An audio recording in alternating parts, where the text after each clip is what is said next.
바른정당과의 통합을 추진하고 있는 국민의당 안철수 대표가 예산안 처리 후 첫 주말을 맞아 호남을 찾습니다. 자유한국당은 원내대표 중립파 단일 후보로 한선교 의원이 선출되면서 경선을 3파전으로 치르게 됐습니다. 강기정 전 더불어민주당 의원, 박민식 전 자유한국당 의원 두 분과 이야기 나눠봅니다. 안녕하십니까? 네, 안녕하십니까? 네. 강 의원님 지금 네. 호남으로 안철수 대표가 이제 향하게 됩니다. 네. 분위기가 상당히 지금 좀 내부 분위기가 좋지 않은데 어떻게 보십니까? 이 호남으로 가서 좀 민심을 달릴 수 있을까요? 안철수 대표께서 호남선을 타지만은 결국 금이 한양 박수는 없을 거라고 봅니다. 예. 호남 민심이 그렇게 한가하니 안철수에게 박수 쳐줄 때가 아닙니다. 지금은 안철수 대표가 호남을 찾을 게 아니라 민주당과 바른정당과 더불어 개혁 블록을 만들어서 이 국회의 마지막 개혁 입법을 통과시키는 데 총력 진력해야 될 때다 이렇게 생각합니다. 네, 실제로 좀 호남 민심이 많이 안 좋은 상태인가요? 호남은 거의 포기했습니다. 안철수에 관심이 없습니다. 포기라기보다도.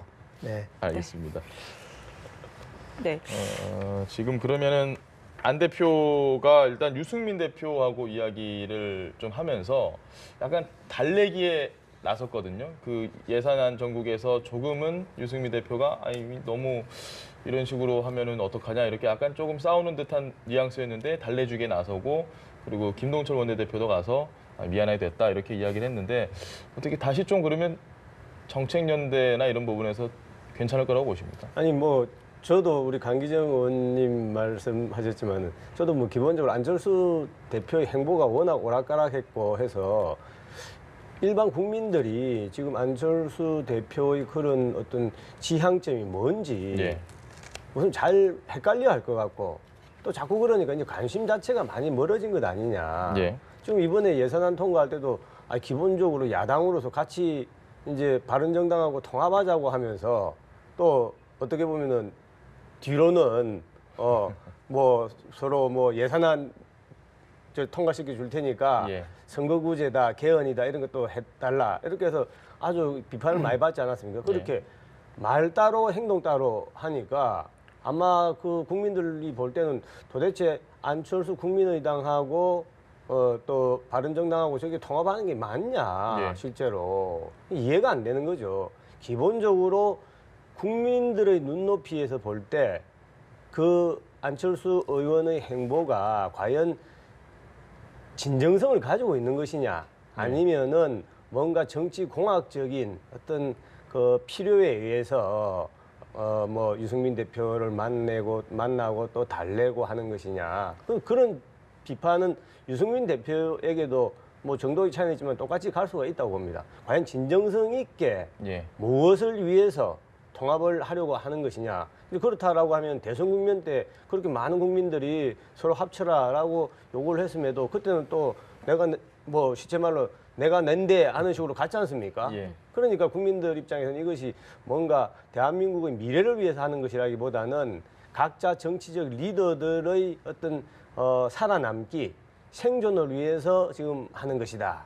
그런 어떤 계산적인 선거공학적인 그런 것로 좀 낮춰보는 것 같습니다. 네, 알겠습니다. 지금 안철수 그리고 유승민 대표 이야기를 해주셨는데 저희가 이와 관련해서 좀 발언을 준비한 게 있거든요. 들어보고 오겠습니다. 정말 소중한 이 3당, 4당 그리고 다당제를 지키는 주축인 국민의당과 바른정당이 제 역할을 하기 위해서 노력해야 될 때라고 생각합니다.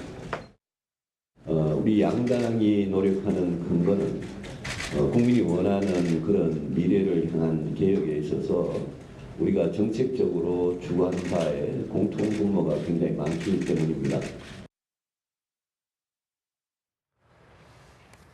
네, 지금 영상 보고 오셨는데 사실 유승민 대표 같은 경우에는 예산안 과정에서는 국민의당 비판을 많이 했거든요. 그런데 계속해서 좀 통합은 약간 추진할 것 같은 그런 긍정적인 발언을 했더라고요. 그러니까 지금 이제 김동철 의원이나 안철수 대표 또 유승민 대표 등이 서로 사과하고 주고받고 죄송하다고 하는 것은 국민을 향해야 됩니다. 예를 들면 사실은 국회의원 세비를 올릴 이유가 없거든요, 지금. 그런 문제라든가 또는 예산 처리의 법정 시한을 넘긴 것 이런 걸 좀 사과하고 국민들께 아무튼 죄송하게 됐습니다 해야 되는데 그런 사과는 빠지고 서로들 무슨 사과인지도 모르게 서로 사과를 하고 있고 예. 무엇에 대한 사과인지도 모르고 있고요.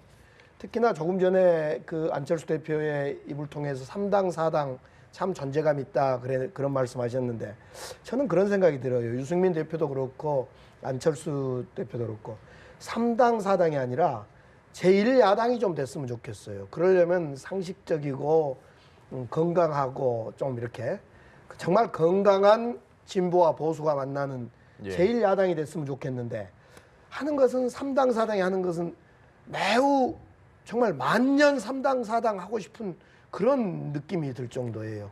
애처로워 보일 때가 있고.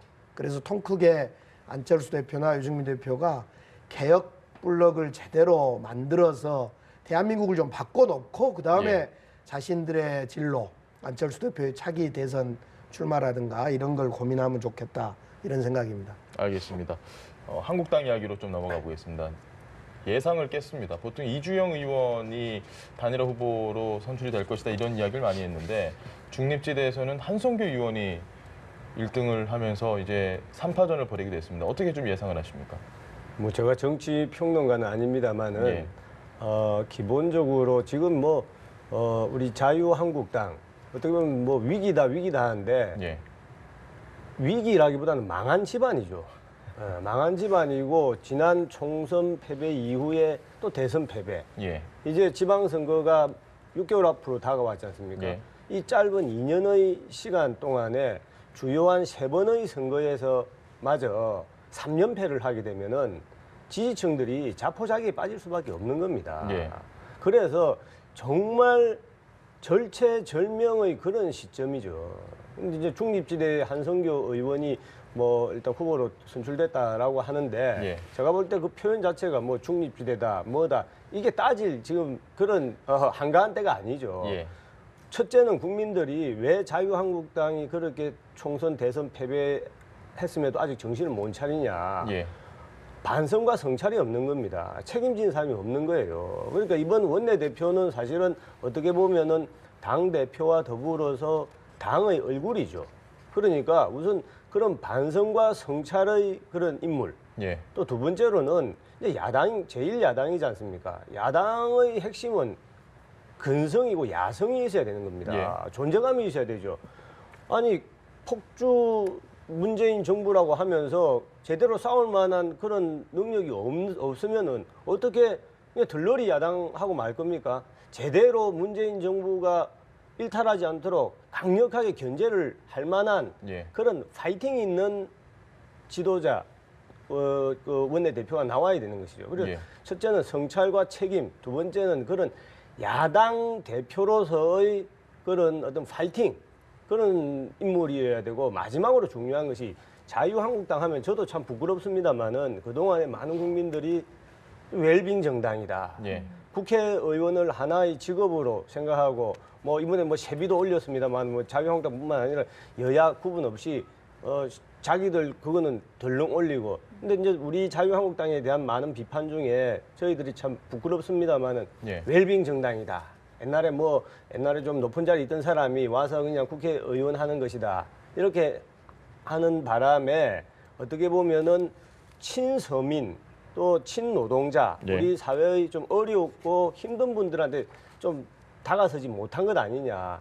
이런 이미지를 불식시키기 위해서라면은 이번에 원내대표 후보들 중에서 그런 또 친서민 그런 행보를 보여온 사람 또 그런 이미지가 있는 분이 됐으면 좋겠습니다. 알겠습니다. 혹시 뭐 강 의원님 뭐 남우당에 대해서 저는 잘 알지 못합니다만은 제가 볼 때 홍준표 대표의 사당화 또는 독주를 막을 수 있는 후보는 오히려 김성태 의원 같아요. 한성규 의원으로는 말 그대로 홍준표 대표의 사당이나 독주를 막을 준비와 능력과 힘이 안 된 것 같아요. 예. 그런 점으로 볼 때 지금 박민식 의원께서 참 말씀을 잘 해주셨는데 저희 야당 민주당도 야당 시절에 대선 패배를 해봤고 선거 패배를 해봤고 그럴 때마다 정말 보여주기식이라도 뼈를 깎는 어떤 책임지는 모습을 보였는데 요즘 새누리당을 보면 이렇게 표현하면 오해가 있을 수 있는가 모르겠는데 너무 뻔뻔하더라고요. 홍준표 대표를 비롯해서 많은 예. 분들이 너무 그냥 국민들은 뭐 알아서 해라. 우리는 배째겠다. 뭐 이런 맨 처음에 좀 잘 나가시더니 또 아니 정말 진심인데요. 저는 그 조금 전에 박민식 의원께서 반성이 필요하다, 책임이 필요하다 이런 이야기, 성찰이 필요하단 말에 전적으로 공감하면서 정말 그렇게 말씀드려도 되는가 모르는데 정말 좀 홍준표 대표를 비롯해서 모두가 좀 그 뭡니까 이렇게 낮은 자세로 임해야 되겠다는 생각을 과거의 저희들의 모습을 보면서 좀 생각을 해봤습니다. 알겠습니다. 이 뭐 비슷한 이야기로 박근혜 전 대통령의 탄핵 소추안이 가결된 지 내일이 1년째 되는 날입니다. 이제 1년이 됐습니다. 어느덧. 어떻게 보십니까? 그 1년 참 많은 것들이 변하고 뭐 좀 느낌이 어떠신지 좀 여쭤봐도 될까요? 박 의원님께 일단 먼저. 아니 뭐 우리 지금 이제 현 집권 우리 그 여당 입장에서는 어떻게 보면 환호 또 뭐 탄성, 뭐 예. 축하 이런 분위기인 것 같습니다만은 저희들 입장에서는 솔직히 괴롭죠.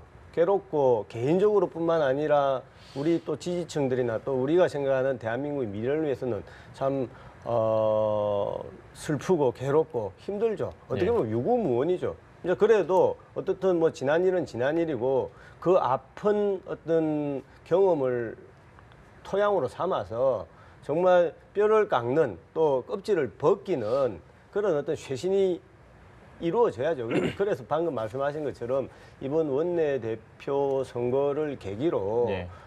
정말 새 출발하지 않으면 저는 6개월 앞으로 다가온 지방선거도 정말 힘들지 않을까 그런 생각을 합니다. 알겠습니다. 저도 국회를 떠난 지 2년이 돼 있어 보니까 밖에서 보니까요. 탄핵, 촛불 탄핵, 대선을 지키고 새로운 대한민국을 만들자고 하는 모습을 밖에서 이렇게 그 국회를 보니까 국회는 아직도 제가 또는 박민식 의원님께서 계실 때의 국회하고 하나도 변하지 않는 것 같아요. 여전히 자기들 세비 올리고 예. 법정 기한 뒤로 하고 쪽지 예산 들고 와서 통과시키고 그리고 뭐 국민들은 아랑곳하지 않고 우리가 잘했습니다 하고 스스로 그냥 셀프 칭찬하고 예. 저는 이제 대한민국이 또는 국회가 좀 바꿔야 될 때가 왔다. 이건 당의 문제가 아니라 저도 절실히 그런 걸 느끼는데요.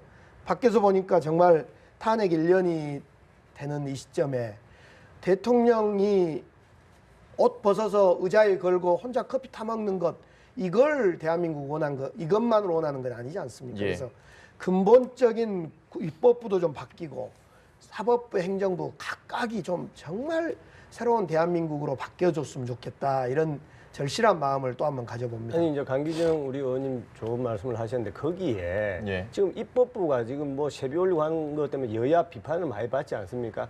그 중에 정말 우리 여당에서도 새겨 들어야 될 대목이 많은 분들이 그동안에 우리 대한민국 정치와 민주주의가 왜 이렇게 정체되어 있냐라고 하는 지적 중에 대표적인 것 중에 하나가 입법부의 자율성입니다. 예. 여당이 더 이상 청와대의 이중대가 되어서는 안 되는 거죠. 그런데 지금 보면 문재인 정부 들어와서도 6개월 지났지만은 뭐 일마다 청와대만 나오지 대통령 얼굴 나오고 수석 얼굴이 나오지만은 여당 어떤 의원들의 그런 존재감이 없다고요. 그러니까 뭐 일반 국민들이 느끼기에는 뭐 박근혜 정부, 이명박 정부, 참여정부 할 것 없이 역시 똑같이 여의도 정치권은 자기들 세비 올린 데는 아주 그 적극적이지만은 제대로 된 목소리를 여당도 때로는 청와대 견제를 하고 예. 목소리를 내야죠. 입법부의 구성원 아니겠습니까? 그러니까 그런 측면에서는 상당히 좀 아쉽다. 네. 앞으로 뭐 많이 적극 개선되려고. 공감합니다. 네. 네, 마지막으로 좀 짧게 평창올림픽 이야기 좀 짚어보겠습니다.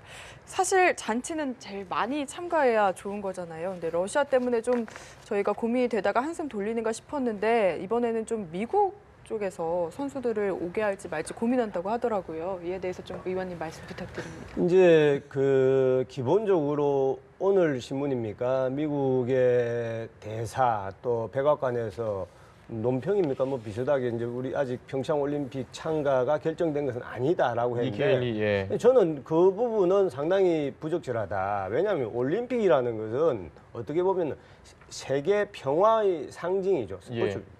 이것은 정치 또는 군사 외교와는 다른 정말 섹터죠. 영역이죠. 그런데 이제 우리 사회에 물론 우리 대한민국에 물론 남북 관계의 그런 그 어떤 엄중함 예. 또 안보 불감증 이런 그 경향이 많이 있는 건 사실이에요. 네. 고쳐야죠. 그런데 올림픽까지 덜먹이면서 그것도 우리 제일 동맹국가인 미국에서 예. 마치 안보 위기가 너무 심해서 안보 위기가 있는 건 맞아요.